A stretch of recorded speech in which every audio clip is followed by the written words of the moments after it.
were taught to stay small for the ones on the edge, ready, risking it all. This is your mirror, this is your crown. Stand closer, we're lifting you now. We rise like sisters, hand in hand. We don't break, we don't bow. We shout our stories, say our names, say 'em loud, say 'em proud. Hey! Lean like chains made of fire. Every note just takes us higher. We rise like sisters. Watch us now. Yeah, yeah. Oh, hey. We rise like sisters. Watch us now. Good morning and welcome to the Women's Nest. If you're in Massachusetts, Rhode Island, welcome to the day after the blizzard of 26. Excuse me. My back's on fire. I'm tired. I had 2 days off from work. Yay. I got that little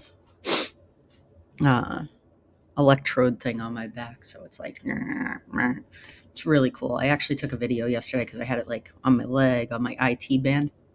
And after a while, you can, like, my muscles started like going boop, boop. Reminded me of like when you're pregnant and the baby starts kicking. It's just like random. It just happens. It was pretty cool. I'm like, I don't know, is that good for me or not? I don't really know. Treat yourself. I can say I'm very fortunate. We didn't lose power. Sucked shoveling like 30 inches in a day, right? In like 12 hours actually. So still got to go out there and finish some cleanup. But I gotta, like, I'm really so fortunate.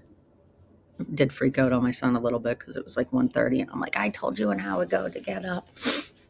I did not use my program of recovery when talking to him yesterday, but I'm human. I'm not going to sit and dwell on it. But yeah, there's snow everywhere. I have a cousin in North Carolina, and she had texted me asking how we made out with the snow, and I sent her a couple of pictures, and nobody cares, right? Because we're all in the same boat. But like, there's a 4-foot fence over here, so like, yeah, sucked. I just got a text. The travel ban issued by the governor of Massachusetts remains in effect. All residents are directed to stay off the roads. So that's why I don't have work, because the governor said so. But I actually wasn't going to do a recording today, but I got a text from someone, and they send it every day, right? Kind of like how I send my texts off to the women in my life. And sometimes the men, but it is a woman's spirit is the name of the book. So 90% of the time it's to women. But I thought this was such a good reading, and I'm actually going to read yesterday's too, because I wanted to do yesterday's. So it might be a longer version than usual. So hang tight. Hope you enjoy it. Okay. We're told again and again that we have to be selfish about our own recovery. But this seems to be in conflict with the fact that selfishness is the root of our problem. How can selfishness be both good and bad? And that's true, right? Like, you hear them say, like, you have to change everything about you, but don't make any major changes in the first year. It's like, well, which one is it? Which one is it? Sorry, I feel like I had some cereal before here. So, like, that really resonated with me. How can I be selfish when you tell me not to be selfish? But it makes sense, right? And it goes on to kind of explain this. The selfishness we need for recovery. Now, recovery can be anything, right? It could be your, again, gambling addiction, drug addiction, alcohol addiction. recovery from shopping, recovery from self-destructive behaviors, really. The selfishness we need for recovery is a devotion to self-improvement rather than the selfish indulgence that made us sick. And that's where I really stopped and thought for a moment. I need to be selfish for my self-improvement, right? Because, and it goes on to say, like, my self-improvement is actually to better the people around me too. That's the goal. One is giving ourselves, the other is frantic taking that leads to destruction. The person who seeks self-improvement is competing only against his or her former self.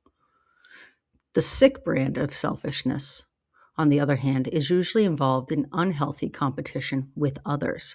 That's the key.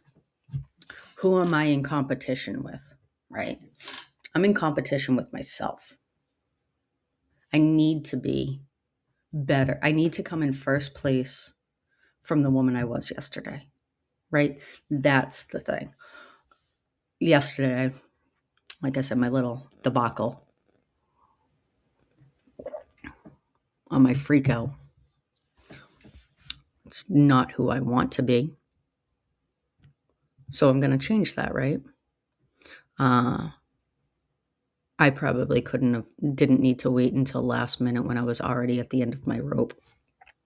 Probably should have started the wake up process a little bit earlier, because he's not lazy. I was spent. I had already spent like 3 hours out there. So, right, I was pissy. So it wasn't at him, but he got the brunt of it. So what do I do today to be not selfish? There is no easy way to test whether our selfishness is the right kind. If our conduct leads to long-term happiness and higher self-esteem, it is probably right. If it harms us or others, something is wrong. We can correct this by getting back to the basics and pursuing self-improvement rather than self-indulgence. So we need to pursue self-improvement rather than self-indulgence. And, you go to a library, you go to a bookstore, which I don't even think there's any around here, but you go to Target, Walmart, right? Self-help books are all over the place. And while they can be beneficial, it's like if I buy a cookbook and I just read it and I don't do anything, I'm going to starve. It's the same concept. So I can get all the self-help books in the world I want, but if I'm not actually doing them, I'm going to starve. I'm going to be the same miserable person I was. So that was a reading that I got today, and it was really powerful to me, right? Like, what are my motives? What are my motives? And again, this channel, the motives aren't to be, fucking YouTube famous. I don't need to be famous at all. I'm famous up here. Oh, I'm famous, all right. But it's not for self-indulgence. It's for self-improvement, right? For myself and for others, for the other women in my life, ones that I may not have met yet. So I'm also going to read yesterday's. So I need to start writing down the things that I speak of, because I don't come up with a title until after I've recorded. Do you know how hard it is to come up with a title? So let me go back. Oh, shit.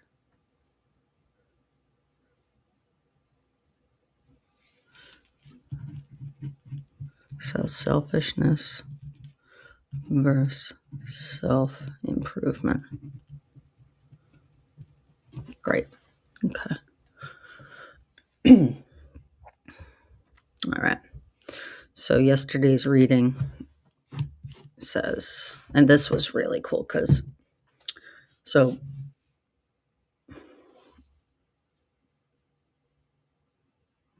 when you're younger and you may have had a shitty oh, ow, childhood, upbringing that sucked. Maybe you had parents that were addicted. Maybe you had parents that were absent. Maybe you had a workaholic parent. Whatever the case may be, at some point, our childhood no longer defines us, right?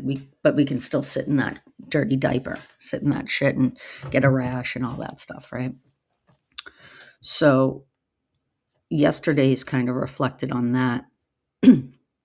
Healing can occur when I see my family of origin as just a vessel to bring me into new spiritual growth rather than the predictor of all of my life's work. Judy Hollis. So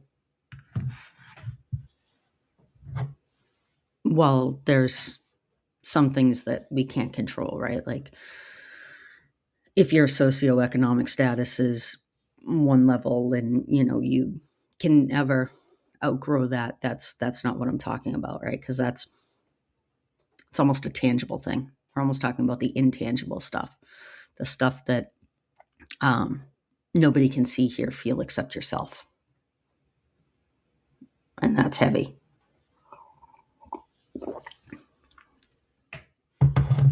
And that's heavy. The shadow in this makes it look like I got like missing teeth or something. Don't look. I just talked out loud. Okay. Traumatic experiences often teach us the most. This surprises us at first. How could this pain have had value? How could God have allowed it? It's futile to ponder these questions. We experienced what was necessary to fulfill our life's purpose. We are doing so now. Stop there. I'm going to share. I had a real traumatic experience that caused some PTSD. And while I was in it, if you know me, it's the cause that created my homelessness for a little bit. How could that pain have value? I had no clue. Sometimes I still don't get it. But the value that I can see that it created, and how could my higher power allow that to happen to me? Because I had nothing to do with it. But it was traumatic and it uprooted my life and it changed the trajectory of a lot of things. It's futile to ponder these questions. Okay? So it's saying, don't bother. You're never going to find the answer right away. We've experienced what was necessary to fulfill our life's purpose. We are doing so now. So, because of that traumatic experience, and I didn't fulfill this dream, I guess you call it, but it's okay because it kind of changed my mindset. So that traumatic experience happened, and then I was laid off a few years later, and I ended up going back to school. And during that time, I didn't know what I wanted to go back to school for. So I was taking the basic classes that I needed to, regardless of what my degree would be. And during that time, I realized that I wanted to work with at-risk youth. Never would have thought of that before. But that's only because some things in my life changed, that at-risk youth became such a dominant word, but reality around me. So it became something that I really was interested in. And I have a savior complex, 100% going to say that.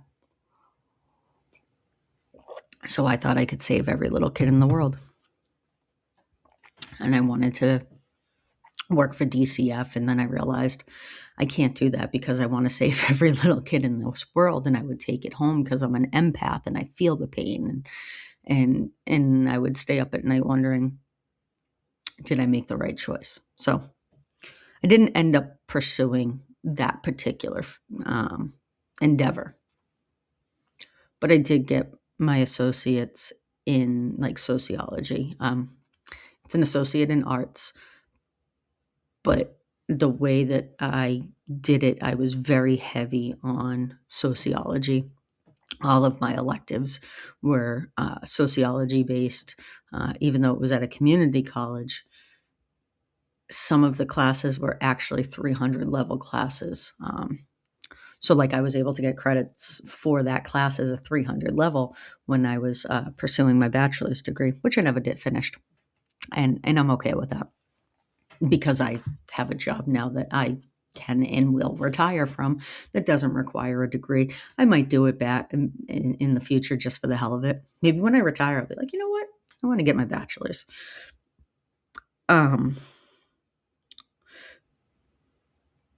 So then it goes on to say, many of us came from punishing families. Our successes were ignored. Our failures held up for ridicule. How we functioned in our families gave us opportunities to fail so we could appreciate success, to experience pain so we could understand compassion, to know regret so we could nurture forgiveness. Our families educated us. What we do with that, what we do with what we learned, determines where we go now. So think about that. Did you come from a family where your successes were ignored? Where your failures were like shown for the world to see?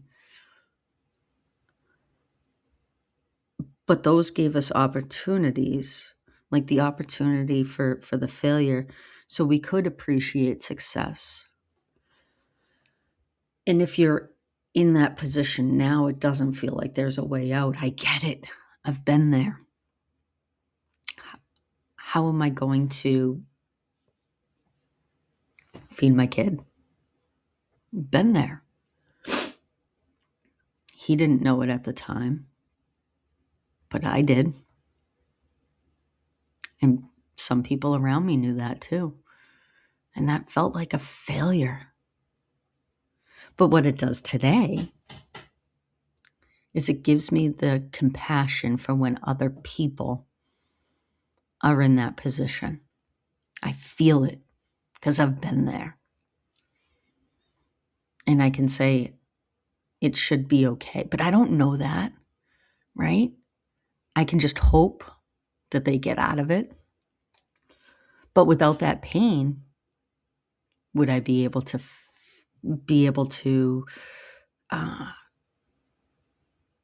give them that courage, right? To experience pain so we could have compassion. That's what it is. If I didn't have my pain, would I have compassion for that person, right?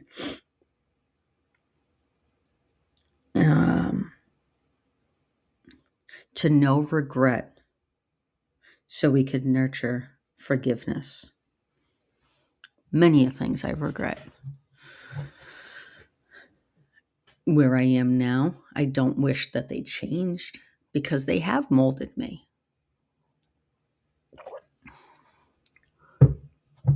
I don't regret being a young parent. I wish I was more financially stable at the time. But I'm not sure that would have been better, right? Because people in this family know the value of a dollar, some better than others. But they know, while I shielded the immense pain that I felt during those times, they prepared others for the reality. That's the way to put it. So that's it, right? So our family was just a vessel for us to be who we are today. And that's powerful. Every day I am embarking on an adventure. What I do with my experience today can be a positive reaction to what I learned from the past. It just reminded me of the Lion King with Rafiki or whatever it is. He bops him on the head, right? Whatever the hell he does. But that just gave me a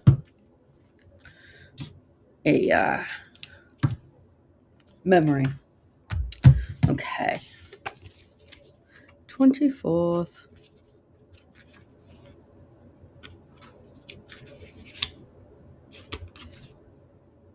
Ooh. Here we go. Kind of ties back into the selfishness versus self-improvement. Today's reading. We will never hear anyone else's thoughts if we are only listening to our own.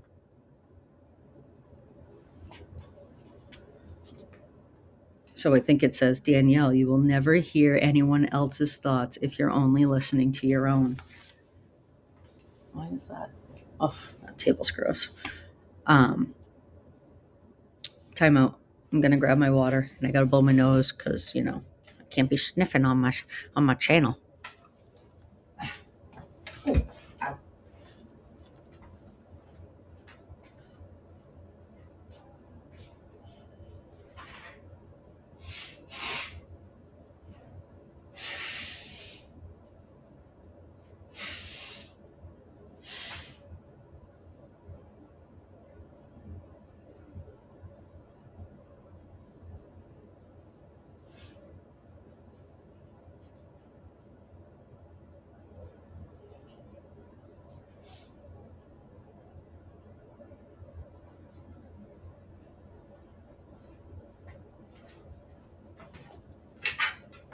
Okay. Ooh. Sorry about that. There it is. Put that over there. It's not a defect to think. On the contrary, we need to examine all the issues in our lives, evaluating very carefully what action to take in each instance. Many of us are still clearing up the mayhem that occurred because we didn't give enough thought to situations in the past. But there's nothing gained by constant self-analysis, particularly during those moments when our higher power has sent a friend to share with us her story or perspective. I had an English teacher. I can picture her, I can't remember her name right now. And she said, "You have two ears and one mouth for a reason. Listen twice as much as you speak." And I try to remember that when I notice that I'm talking too much. And I hate silence. Hate silence. Is it because my brain is never silent? Maybe. I don't know. I'm not a psychologist, psychiatrist. I don't know. I'm not one of those people. What I am is the person who's lived inside my brain for a long time. And I have a friend. She says, constant situations keep, rolling. Like, my house is going to catch on fire because whatever, right? And then she's like, "Oh, a new fear came up." That's a tough place to be, right? So I'm not one of those people that can dictate that or see how that changes things, right? But I can tell you that in my mind, it's constant, and it's more like house manager stuff. I mean, I've been a mom since I was 22, so I don't know if my brain ever had the opportunity to not be house manager brain. And sometimes it's worse. Sometimes it's better.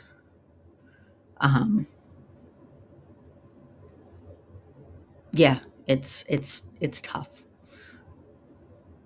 It's tough. Many of us are still clearing up the mayhem that occurs because we didn't give enough thought to situations in the past. But there is nothing gained by constant self analysis, particularly during those moments when God has sent us a friend to share with us her story or perspective. And that's where I need to um, be more conscientious of my actions, right? Like, I met with my sponsor over the weekend, and it was literally a catch up, right? Because we've kind of, we do our 15 minutes on the way to work phone calls or whatever, um, but we haven't had a good like sit down and chat.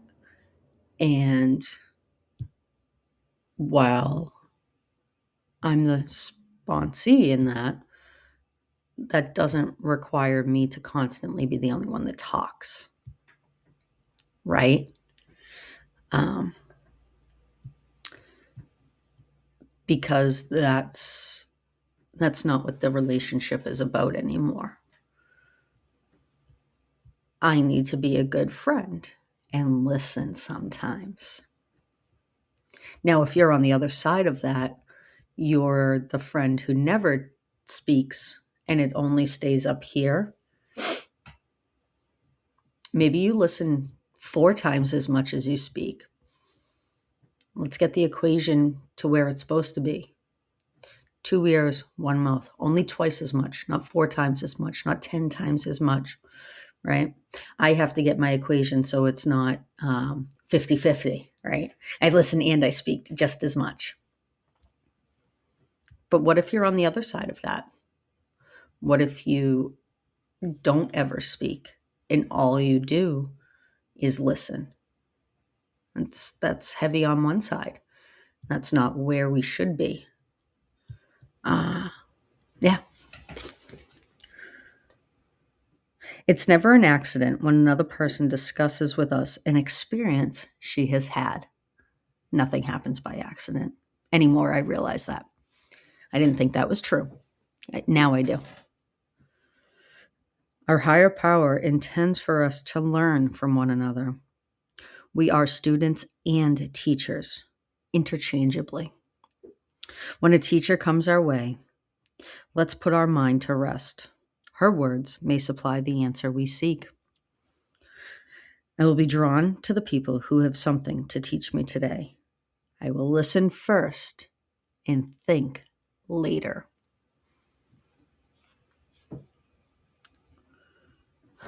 I will be drawn to someone who has something to teach me today. Rochelle and I talked about this a couple of weeks ago, and that's it, right? Like, and I prefaced it, right? Like, these are some words that, may offend some people, but like prayer is asking, meditation's receiving. So sometimes we don't pray for what we know we need, right? Because we don't know we need it. So if a woman comes across in my life and I can listen to her, genuinely listen. Now I'm talking to myself because I need to know, I need to get onto this. And I listen to what that woman is saying. I absorb it, right? So like very visual learner, as you know, right? This side's for listening. This side's for absorbing. So I need my 2 ears. If I listen, absorb it, and then keep that information for maybe a point in time when I need it. And then I can speak on it, right? The best thing we can do is share. And some people that's hard, right? You grew up in a home where, if you're from this area, those Irish Catholics, man, we know how to keep a secret because what goes on in that house stays in that house.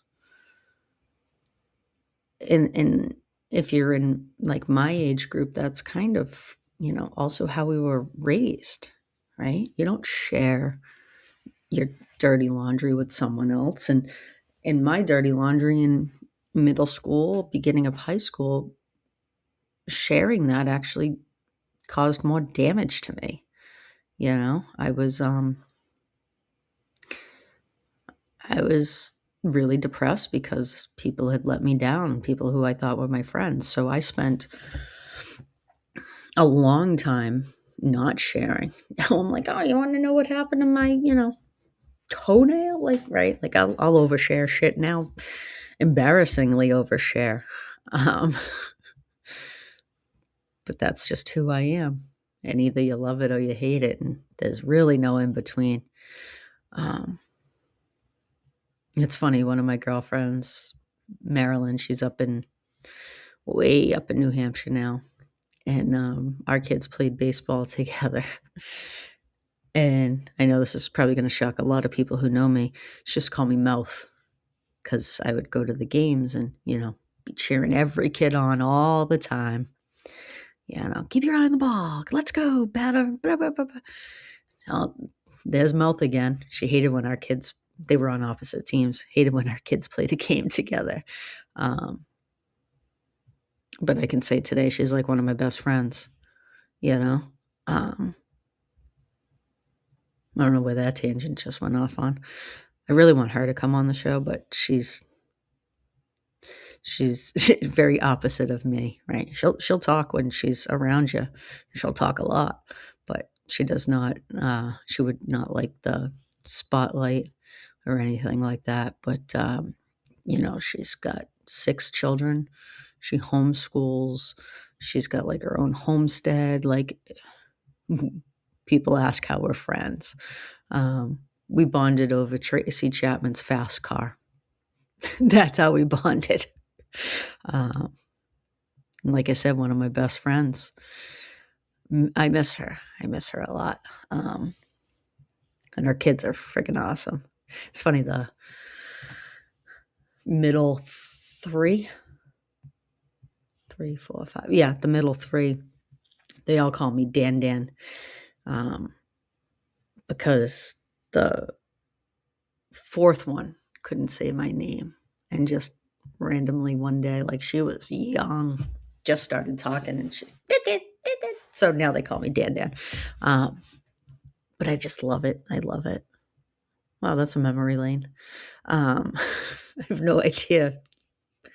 So I'm going to be recording Friday with Emma. So hopefully that will be loaded up on Sunday. I hope you guys really enjoy that. And I don't know what the hell she wants to talk about, but I don't really care because it's going to be her show, right? I'm just the vessel for it. And then we've got a couple other people lined up.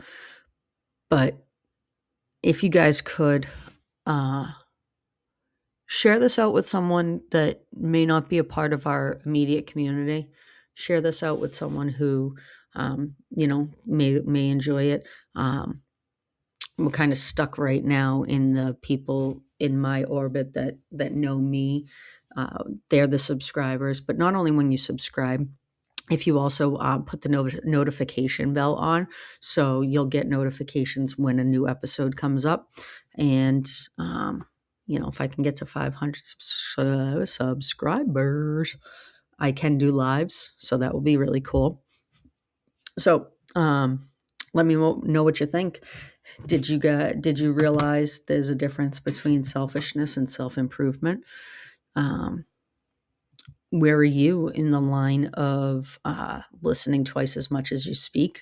Are you on that equal playing field, the 2-to-1 ratio? Or are you a 1-to-1 ratio like me? Or are you like a 12-to-1 ratio? All you do is listen and you don't speak. Maybe what are some things that you're going to try to do to get to that ratio, that 2-to-1 ratio? And let's just keep trugging along in this thing called life. Take care. Talk soon.